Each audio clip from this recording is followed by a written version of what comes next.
వాళ్ళు వచ్చిన తర్వాత తూతు మంత్రం చేసి దాన్ని పాతి పెట్టాలని చెప్పేసినటువంటి ప్లాను బట్టబయలైంది. అది గుండెపోటు కాదు, సాక్షి మీడియాలో వచ్చినట్టు అది గొడ్డల పోటు అని చెప్పి తెలిసిపోయింది. ఇప్పటికీ సిబిఐ గబ్బు లేపిందని చెప్తావా?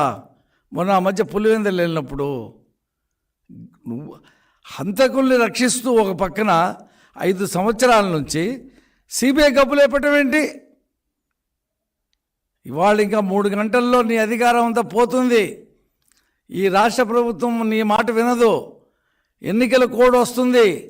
ఆ తర్వాత వచ్చే తెలుగుదేశం ప్రభుత్వమే. మొత్తం గూగుల్ టేక్ ఉంది, ఫోన్ కాల్స్ ఉన్నాయి. వాటి ఆధారంగా రాష్ట్ర ప్రభుత్వం ఎంక్వైరీ చేస్తుంది. సిబిఐ వరకు అవసరంలా. ప్రజలు ఎదురు చూస్తూ ఉన్నారు. సొంత బాబాయిని తెల్లవారుజామున చంపారని తెలిస్తే ఎలా చంపారో వచ్చి సాయంత్రం 5ంటికి చెప్తావా? పైగా ప్రపంచానికి ఎవరికి తెలియదు గొడ్డలతో నరికారు, నువ్వు చెప్పేశావు. అదే దస్తగిరి చెప్పాడు, ఆ హత్యలో పాల్గొన్నటువంటి దస్తగిరి. నువ్వు ఏమేం చెప్పావు ఆ రోజు సాయంత్రం అవన్నీ చెప్పాడు దస్తగిరి. ఈ రకంగా కొట్టాం, ఈ రకంగా కమోట్లో తీసుకెళ్ళాం, మళ్ళీ తీసుకొచ్చాం, కుట్టాం, తీసుకొచ్చి పెట్టామని. 40 కోట్లు ఇచ్చేటువంటి సత్తా అవినాష్ రెడ్డికి ఉందా? ఆ 40 కోట్లు ఎక్కడి నుండి వచ్చినాయి? ఎంక్వైరీ చేయాలా సిబిఐ. వివేకానంద రెడ్డి దగ్గర పనిచేసి ఆయన మనస్తత్వం తెలిసి ఎంత మంచివాడో తెలిసి తను చేసిన తప్పుకి ప్రాయశ్చిత్తం పడి మనసు బాధేసి అప్రూవర్గా మారినటువంటి దస్తగిరిని కూడా చంపేయాలని చెప్పి ప్రయత్నం చేశారు. అతని ఇంటి దగ్గర కుక్కని చంపేశారు. వివేకానంద రెడ్డి ఇంటి దగ్గర కుక్కని చంపి ఏ రకంగా చంపారో దస్తగిరిని కూడా లేపేయాలని. ఈ మధ్య వాళ్ళ తండ్రి మీద కూడా దాడి చేశారు. దస్తగిరిని 6 నెలలు జైల్లో పెట్టిస్తారా? జైల్లో 20 కోట్ల రూపాయలు తీసుకెళ్తారా? శివశంకర్ రెడ్డి కొడుకు చైతన్య రెడ్డితో వైద్యం చేయిస్తారా? అతనితో మాట్లాడిస్తారా? ఏం చేస్తుంది అక్కడ? జైలు ఏం చేస్తూ ఉన్నాడు? సీసీ ఫుటేజ్లన్నీ తీసేస్తారా? నీతికి నిలబడ్డాడు. 20 కోట్లు ఇచ్చి ఉద్యోగాలు కూడా ఇస్తూ ఉన్నారు కుటుంబ సభ్యులకి. అయినప్పటికీ కూడా తల వంచలేదు. బయటకు వచ్చి విషయాలని చెప్పాడు. ఇవన్నీ నీకు తెలుస్తాం రేపు ప్రభుత్వం అధికారంలోకి వచ్చిన తర్వాత. ఒక మైనారిటీ, ఒక ముస్లిం చెందినటువంటి దస్తగిరిని చంపాలని ప్రయత్నం చేస్తారా? తండ్రి ముసలతని కొడతారా? భార్యను వేధిస్తారా? ఇదేనా నీ సామాజిక న్యాయం?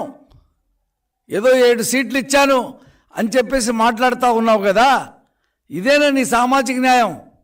సొంత బాబాయిని చంపిన వాళ్ళని వెనుకేసుకు వచ్చి అప్రూవర్గా మారినటువంటి ముస్లిం వర్గానికి చెందినటువంటి దస్తగిరిని భయభ్రాంతులకు గురి చేస్తావా? అంటే నీ డబ్బుతో దేనైనా కొనాలని చెప్పి అనుకుంటా ఉన్నావా? ఈ రాష్ట్రాన్ని నీ డబ్బుతో అక్రమంగా సంపాదించినటువంటి ఈ డబ్బుతో మళ్ళీ ఎన్నికల్లో ఓట్లు కొనేసి 30 సంవత్సరాలు ముఖ్యమంత్రిగా ఉండాలని కలగంటున్నావా? అదేనా నీ కళ? ఇవాళ ప్రజలు ఎదురు చూస్తూ ఉన్నారు అవకాశం కోసం. ఒక తప్పు చేశాం, ఒక ఛాన్స్ అని. తప్పు చేశామని చెప్పి మదన పడతా ఉన్నారు. సర్వేలన్నీ వస్తూ ఉన్నాయి. ఇవాళ ఒకటే చెప్తా ఉన్నాం, సౌభాగ్యమ్మ చెప్తున్నటువంటి ప్రశ్నలకి జవాబు చెప్పు, సునీతమ్మ చెప్తున్నటువంటి ప్రశ్నలకి జవాబు చెప్పు, షర్మిలారెడ్డి చెప్తున్నటువంటి ప్రశ్నలకు జవాబు చెప్పు.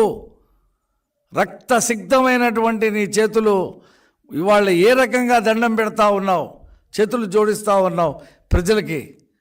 ఆ రోజేం చెప్పావు? చంద్రబాబు నాయుడు గారు చంపారని చెప్పేసి చెప్తావా? నీ సాక్షి రోత పత్రికల్లో పట్టాకత్తి ఆయన చేతిలో పెట్టి బొమ్మేస్తావా? ఏ రకంగా నువ్వు ఓట్లు అడుగుతావు? ఈరోజు వచ్చి ఈరోజు ఏ రకంగా ఓట్లు అడుగుతావు? ఈ పాపం నీకు చుట్టుకుంటుంది. ఈ ఎన్నికల్లో వివేకానంద రెడ్డి మర్డరు ప్రధాన సమస్య అవుతుంది. నీ సొంత కుటుంబ